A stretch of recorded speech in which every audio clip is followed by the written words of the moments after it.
A test on the English channel for the compte rendu. A test on the English channel.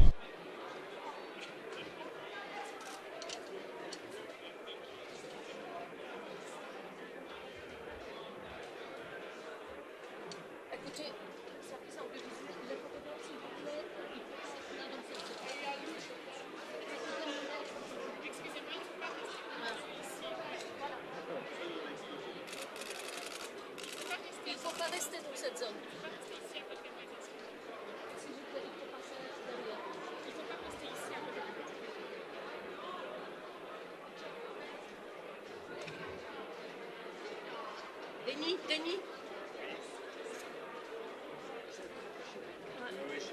et moi je dis plusieurs fois et personne n'écoute.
Anglais, anglais, anglais, English, anglais, anglais, anglais, English.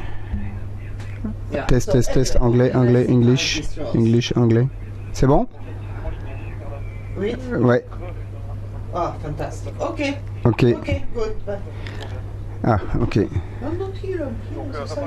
Non, Anglais, anglais, anglais, English, English. Je vois que ça module chez moi et je m'entends.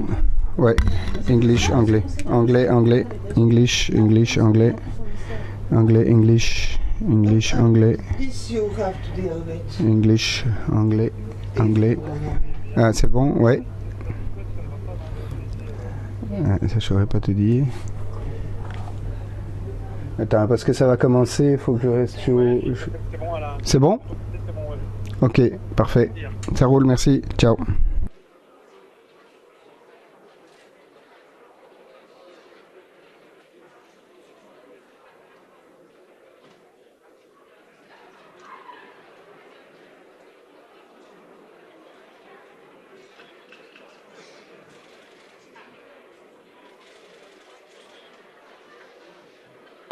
Good morning, dear colleagues.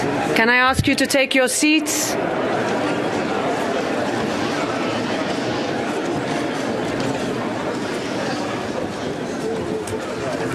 Good morning. The session adjourned on the 19th of January is reopened.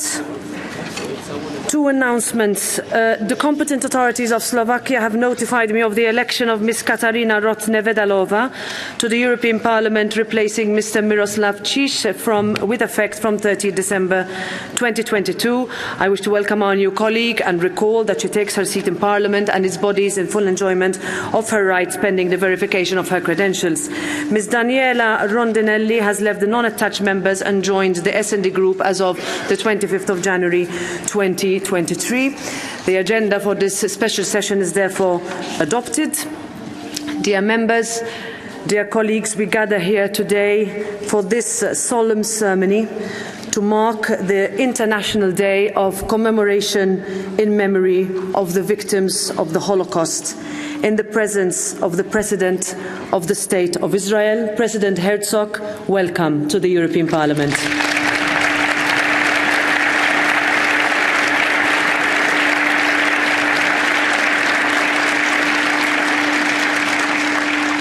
Before we begin, I would like to invite you to turn your attention to the screens to watch a short video in remembrance of all the victims of the Holocaust.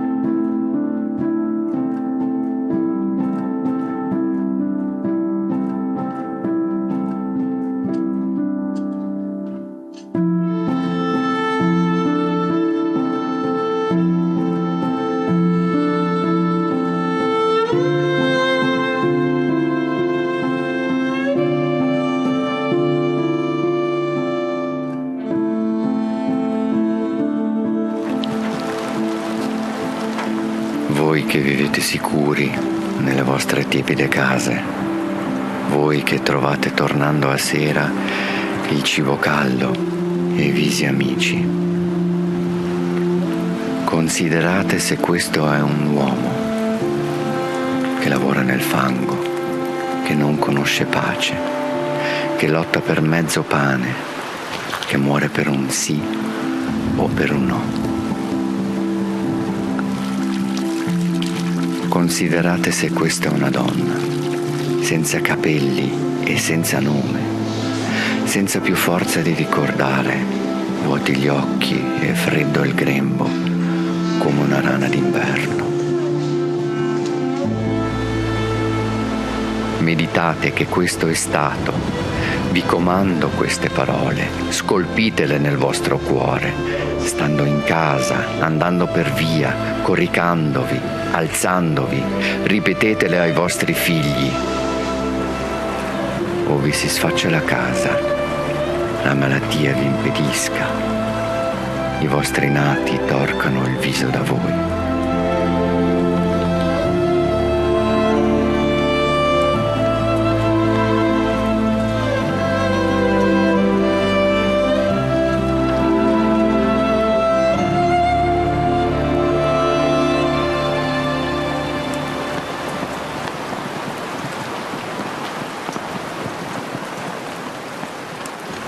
President Herzog, distinguished guests, dear colleagues, every year around the 27th of January, the world remembers the millions of innocent men, women and children who were murdered in history's greatest crime.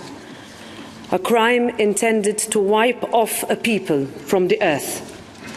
A crime designed to inflict horror on generations. A crime that has shaped our modern European project into an embodiment of the timeless promise, never again.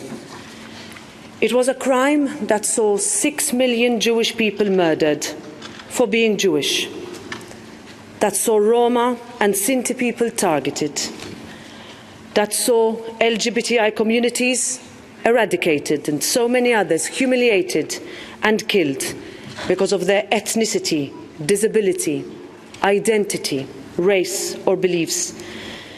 It is difficult to imagine the horrors of the Holocaust and the actions that led up to it. The fear of mothers and fathers, the quiet suffering of so many. The little children forced to hide in holes in basements and attics. The rabbis who remained dignified as they were forced to scrub pavements while crowds laughed and mocked. The impossible choice faced by so many every day in so many member states. The Holocaust did not happen overnight. Auschwitz did not fall from the sky. As survivor Marian Turski said 3 years ago, the alarm bells should have rung before. Rabbi Jonathan Sachs gave a lecture in 2012 where he said one of the things that haunted him about the Holocaust was the horror of the silence. Where were the voices? Where were the protests? He asked. This was done in living memory. In the age of enlightenment, rationalism, science and art and culture, this did not happen in a frenzy of hate. It took time. It was built up. The dehumanization process started before the camps. And what was truly horrifying, he said, is the almost total absence of horror at the time. His appeal was for us to resolve that if the moment comes, we will stand up and speak out so that no one will have reason to say, when we cried, you were not listening. When we suffered, you were silent. This is why, even if it is hard to describe these crimes, we must keep speaking, why we must never forget. We must speak because ours is the last generation to receive first-hand accounts from survivors of the Holocaust. Our duty becomes even greater when the voices of those survivors cannot be heard any longer. It is our responsibility to remember and pass down testimonies to future generations, to educate. We must speak because despite decades of effort, anti-Semitism still exists. Hate still finds too many voices excusing it. Too many families in Europe and around the world live with packed suitcases by their door. We cannot allow anyone to find comfort in ignorance. Let me repeat what I said in the Knesset. To be anti-Semitic is to be anti-European. Our first woman president, Simone Veil, was herself a survivor who grew up to change the face of Europe. And her legacy is present in these halls and buildings. She understood that neutrality only helps the oppressor, and the European Parliament will always take a side, the side of respect, the side of human dignity, the side of equality, the side of hope. This Parliament is proud that we have not been silent, not when it comes to fighting hate and discrimination, not when it comes to anti-Semitism and religious freedom, and we will keep acting to ensure that our communities are not marginalised by exclusion, hatred or indifference. We have not been silent when it came to standing up for our values, nor when it comes to Russia's aggression in Ukraine and the rhetoric used to try to justify it. Neither have we been silent when it comes to the regime in Iran, who execute young people standing up for women, life and liberty. Ladies and gentlemen, tomorrow marks 78 years since the liberation of Auschwitz-Birkenau. A liberation from evil that proved that despite everything, hope endures, even when all around is hopelessness. The same hope that led to the declaration of the establishment of the State of Israel 75 years ago this year. A nation that has endured, flourished and sustained a democracy despite all odds. President Herzog, as I said in Israel, the bond between the people of Europe and the people of Israel has been forged in the horror of our common history, a bond whose strength lies in its openness, honesty, and straightforwardness, even criticism, but a bond that has and will withstand the test of time. And yet, our people share more than history and a promise to remember. We also share a common destiny and a future that will endure. Thank you.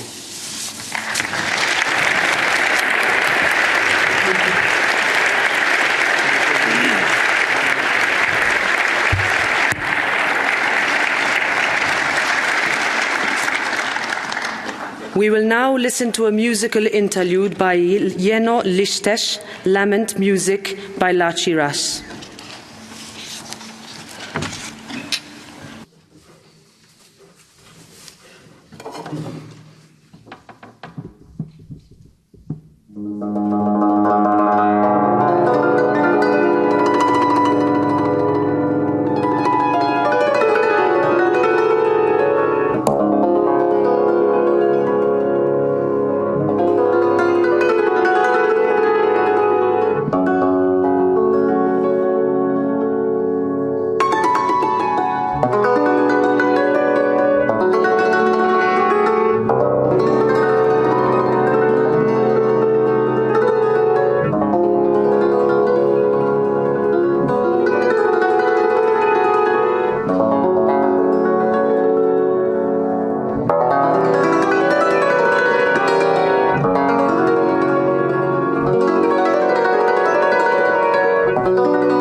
I will now give the floor to His Excellency Mr. Isaac Herzog, President of the State of Israel, for his address. President Herzog, the floor is yours.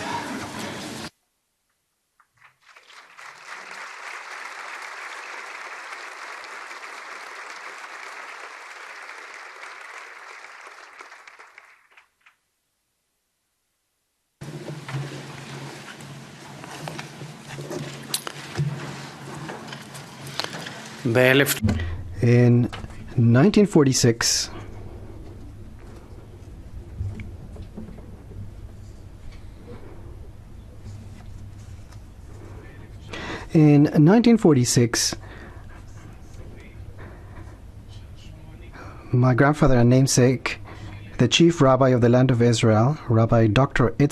Isaac Herzog, embarked on a search and rescue mission, looking for his Jewish brethren all across the ravaged continent of Europe. As he looked around him, he saw not only smoldering heaps of stone and sand, but also the silent cry of a downtrodden nation.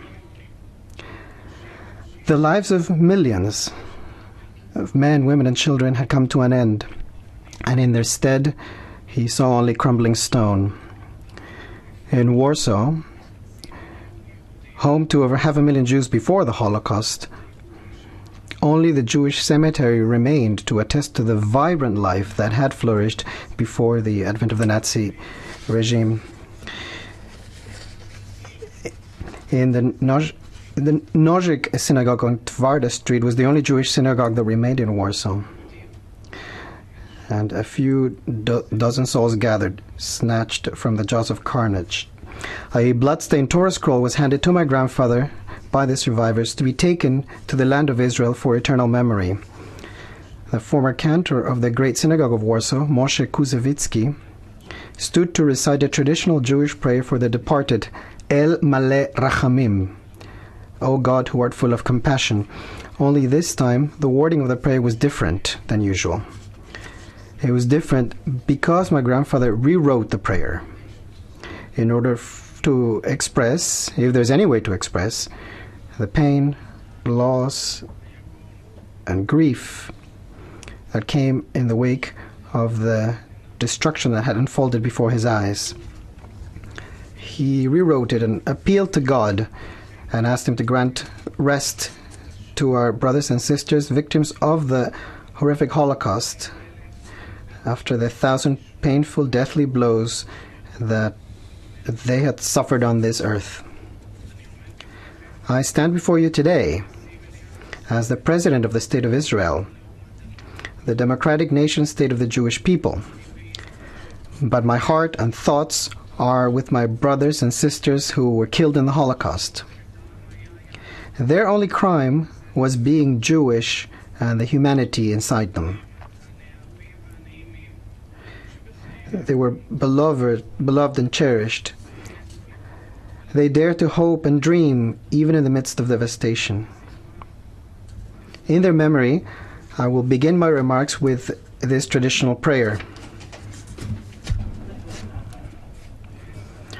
O God, who art full of compassion, who dwellest on high,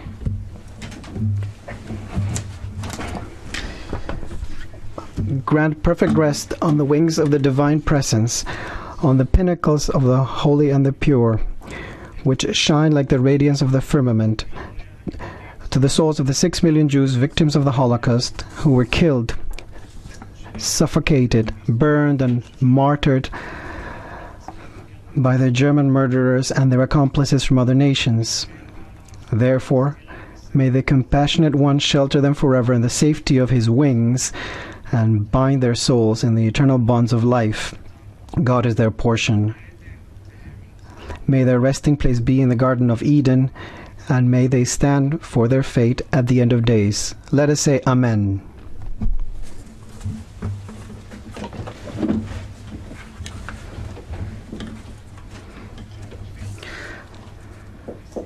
Madam President of the European Parliament, Roberta Metsola, Madam President of the European Commission, Ursula von der Leyen, honored members of the European Parliament, ambassadors, members of Parliament, representatives of the Jewish world, ladies and gentlemen. On the afternoon of the 23rd of July 1944, the Jews of the Greek island of Rhodes stood in a long line as they faced the western wall of the old city. The rest of the city's population was forbidden to step outside. The Nazis were not sated by the elimination of the glorious Jewish communities of Thessaloniki and other cities in Greece, home to 98% of the Jews of Greece. In this way, from that holding site, over 1,600 Jews from Rhodes were loaded onto 3 old cargo vessels led by SS officers. For 8 days and nights, in a nightmarish sea voyage, in a monstrous odyssey, the Jews of Rhodes sailed at sea. The heat was intense, the food was meager. 7 people were killed during the voyage, and their bodies were thrown into the sea. Another ship was sent to the island of Kos to pick up nearly 100 Jews, and another ship was sent to the island of Leros, a small remote island, in order to hunt down the only Jew who lived there. Only one man. That was the whole Jewish community of Leros. One solitary, single Jew. He was the last one. His name was Daniel Rachamim. Rachamim, the Hebrew word for compassion. Rachamim, as in the prayer El Maleh Rachamim, O God who art full of compassion. The compassion that he never received. This seemingly small, horrifying hunting expedition by the Nazi monster for a single person, the last Jew in a backwater place, tells the story of the entire Holocaust. The story of the total annihilation, eradication, and obliteration. The story of the monster's deranged obsession to totally exterminate a nation whose roots stretched back in history. They were an inseparable and essential part of Europe, the Jewish people. Why did you take a single person? Why did you go through all this trouble? Asked Daniel Rachamim. He did not know that for the Nazis, his mere existence was a crime punishable by death. That in this case, being was a crime. The people aboard these ships reached Athens after an arduous journey, and from there they were loaded onto cattle wagons.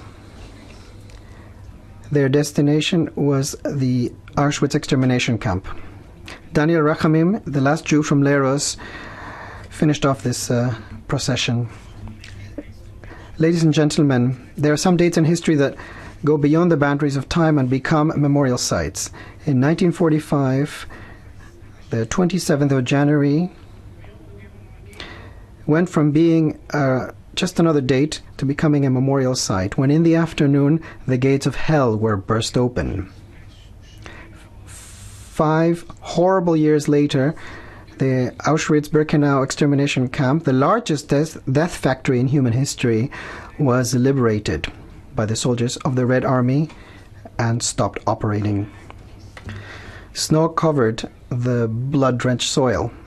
In Buchenwald, in Dachau, in Theresienstadt, Bergen-Belsen, and in so many, many other places.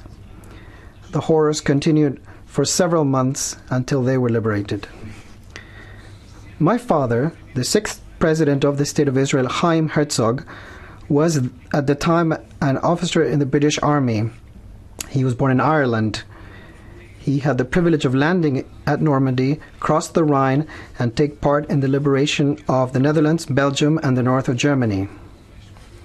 I will never forget how he described to me the horrors that unfolded before his eyes as one of the first liberators of the death camps, including Bergen-Belsen. The human skeletons in the striped pajamas, the hell on earth, the stench, the heart of darkness. Millions of worlds 1/3 of the Jewish people were wiped out in the killing pits, in the gas chambers, in the furnaces, in the death camps. All of this is simply incomprehensible, wrote Etty Hillesum, a young woman from Holland, before she was murdered in Auschwitz in November 1943. The skies are full of birds. The purple lupins stand up so regally and peacefully. The sun is shining on my face. And right before our eyes, mass murder is being carried out. In the Nazis' despicable final solution, they sought to rip at Europe's own flesh and blood. For just as humanity would not be what it is without Europe, in the same way, Europe could not be what it is without the Jews. Can anyone imagine Europe without the theories of Sigmund Freud, without the genius of Albert Einstein or Emmy Noether? Could there be a Europe without the echoes of the thoughts of Karl Marx? How can we conceive of European philosophy without Baruch Spinoza or Henry Bergson, or the spirit of European culture without Amadeo Modigliani or Franz Kafka? However, anti-Semitism, like an autoimmune disease, made Europe attack part of its own DNA. And a shared historia going back millennia was erased as if it had never existed. Honorable members of the European Parliament, the Holocaust was not born in a vacuum. We should never forget that the Nazi death machine would not have managed to carry out its nightmarish vision had it not met soil fertilized with Jew hatred, which is as old as time itself. The stereotypical depiction of Jews had struck roots in Europe for centuries before the rise of the Nazis, for generations. Nazi ideology intensified traditional anti-Semitism, and primordial fears fanned the flames of hatred. Even before a single extermination camp was built in the midst of the masses, the Jew was already human dust, a subhuman. It is precisely for this reason, precisely because the Holocaust was based on much older anti-Semitic foundations that had taken root and flourished in Europe, that this dark abyss is a terrible, profound, and compelling lesson for the whole of Europe. As we stand here today, in the beating heart of the European Union, we understand very well the mission of memory that we all share. We recognize the fact that the memorial site to which we make pilgrimage, we must remember not only the Holocaust and the destruction, but also the sacred alliance forged alongside this horrific disaster. We need to sanctify the memory of the victims. We need to ensure the welfare of the survivors who are still amongst us. We need to teach and educate about the lessons of the historic catastrophe that was the Holocaust, and we need to prevent any repetition of these ghastly crimes. Today we see movements on the extremes of European and world politics. They proudly raise the ugly banner of anti-Semitism, which once more threatens to turn democratic and civilized societies into societies that devour their own people. Unfortunately, the picture is very deeply troubling. Anti-Semitic discourse festers not only within dark regimes, but within the heartlands of the free democratic West. Jew hatred still exists. Anti-Semitism still exists. Holocaust denial still exists. The latest reports point to new records of hatred as anti-Semitism continues to don new guises, and this time it is active,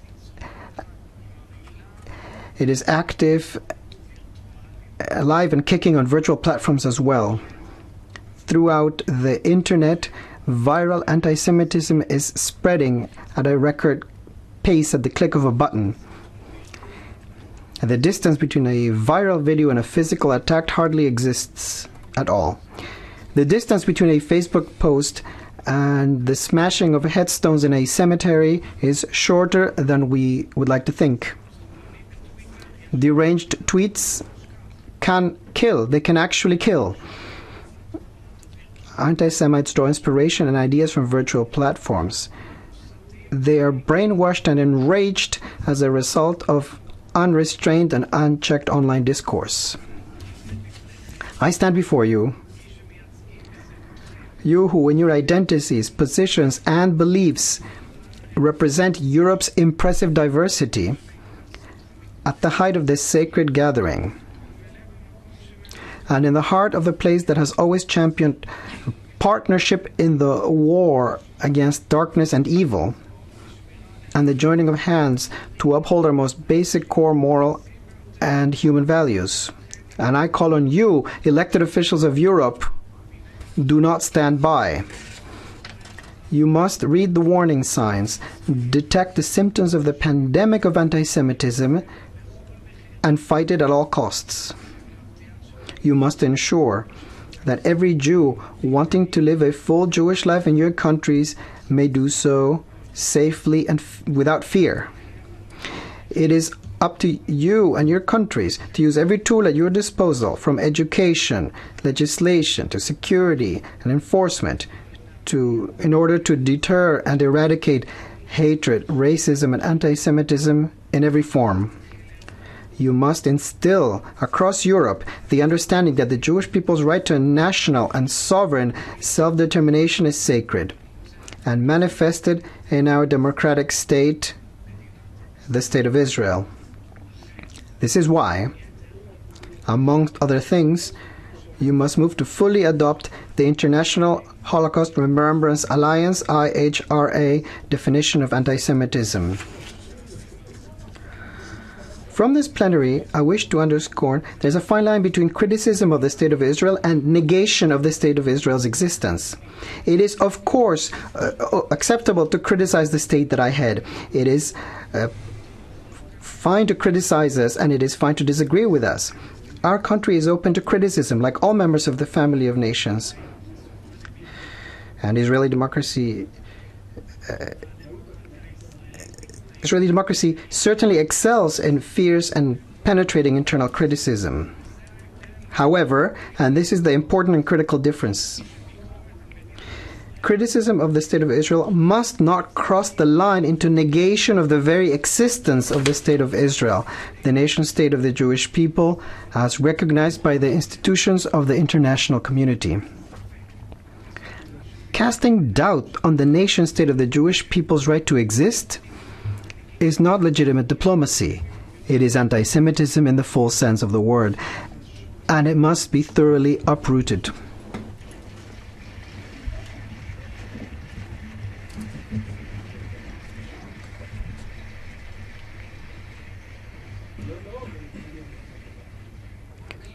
The rule is simple. Criticism of us must pass the basic test of fairness and integrity, and it must not cross the line into dehumanization or delegitimization. The State of Israel rose like a phoenix out of the ashes and the terrible destruction and realized our historic right to a state in our ancient homeland. In a few months, we will celebrate the 75th Independence Day of our country, whose immense contribution to humanity and to Europe in particular in countless fields include science, agriculture, energy, security, technology, culture, health, education, and so much more. This is an established fact. We have withstood enormous challenges over many years. We have absorbed waves of Jewish immigration from over 100 countries from all corners of the earth. We have established a resilient and democratic society comprised of an unparalleled human mosaic of Jews and Arabs, people of every religion and faith. We have proven that we can take any action at any time and in every place to protect our citizens and the Jewish people as a whole. We have courageously weathered attacks by our enemies, and no less importantly, we have extended a hand in peace and have forged unprecedented alliances including peace accords, such as the Abraham Accords, which have transformed and continued to dramatically transform the Middle East. I pray for the day when we can reach the same with our Palestinian neighbors as well. An essential and fundamental part of our state's growth rests on the close and ironclad ties and alliances with European states and the institutions of the European Union. The State of Israel and Europe are bound together in an unbreakable bond. Our shared interest, and even more so our shared values, dictate our present and shape our future. Liberty, equality, justice, peace. These are the fundamental values enshrined in the Declaration of Independence of the State of Israel, which we shall uphold and defend at any cost. And these are also the core values of the European Union. I stand here today not only looking at the past, but also for the sake of the future and for the sake of our shared prosperity, so that we may act in true partnership, so that we may overcome further challenges together. I call on you and your nations to move to broaden and deepen and strengthen our partnership. There is so much that we can and must do together for our sake, for the sake of the future, and for the sake of future generations. This is a time of trial for all of us. If we believe that the voice of justice has not been silenced, if we believe in another more compassionate humanity, we must work together as a single community, determined and cohesive against the forces of darkness and hatred that threaten to destroy us. As President of the State of Israel, I speak first and foremost of the Iranian regime, which not only publicly calls for the complete annihilation of my country, the State of Israel, but it is also murdering its own countrymen and women who are demanding liberty and human and civil rights. They are also stoking civil wars throughout the Middle East, playing an active and lethal role in the war in Ukraine against Ukrainian citizens, and developing weapons of mass destruction on the way to dramatically threatening the stability of the entire globe. To finish, my friends, until Etty Hillesum, the young poet I quoted at the beginning of my speech, was murdered in the gas chambers of Auschwitz-Birkenau, a month and a half before her 30th birthday, she kept writing in her diary. Etty wrote about the orphaned children forced to grow up too early, about the love of mankind that had withered, and about how much she wanted to live. In her beautiful, moving words, she wrote the following: "One day we shall be able to build a new world, and against every new outrage and fresh horror we shall put up more love and goodness." Love and goodness. That was her dying wish. That was her legacy. That is our duty to pursue, all of us together. May it be your will, Master of Peace, King to whom peace belongs, to set peace in your people Israel, and may peace grow until peace is drawn upon every person in the world. This is a Jewish prayer. May the memory of the victims of the Holocaust be eternally etched in our hearts, and may their souls be bound in the bond of life. Amen.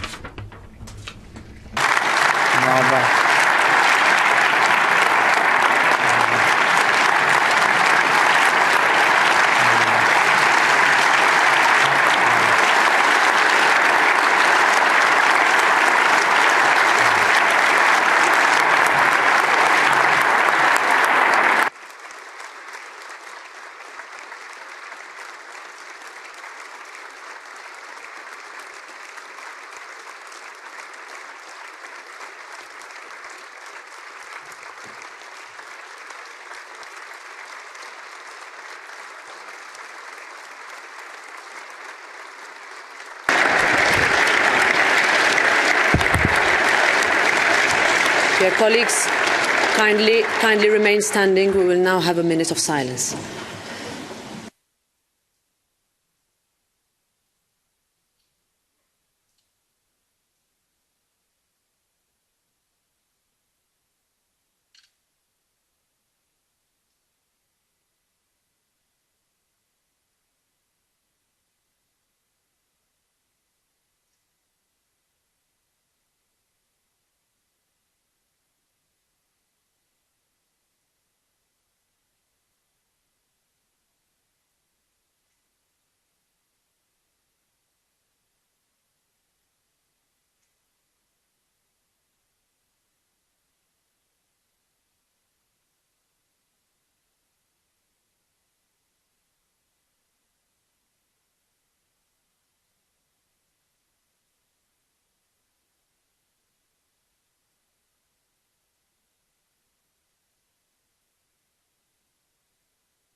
close the ceremony with the Kaddish, I now invite Hen Halevi and Jenő Lisztes.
Thank you.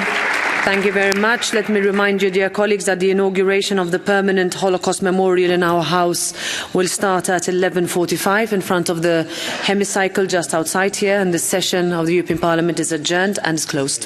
Thank you.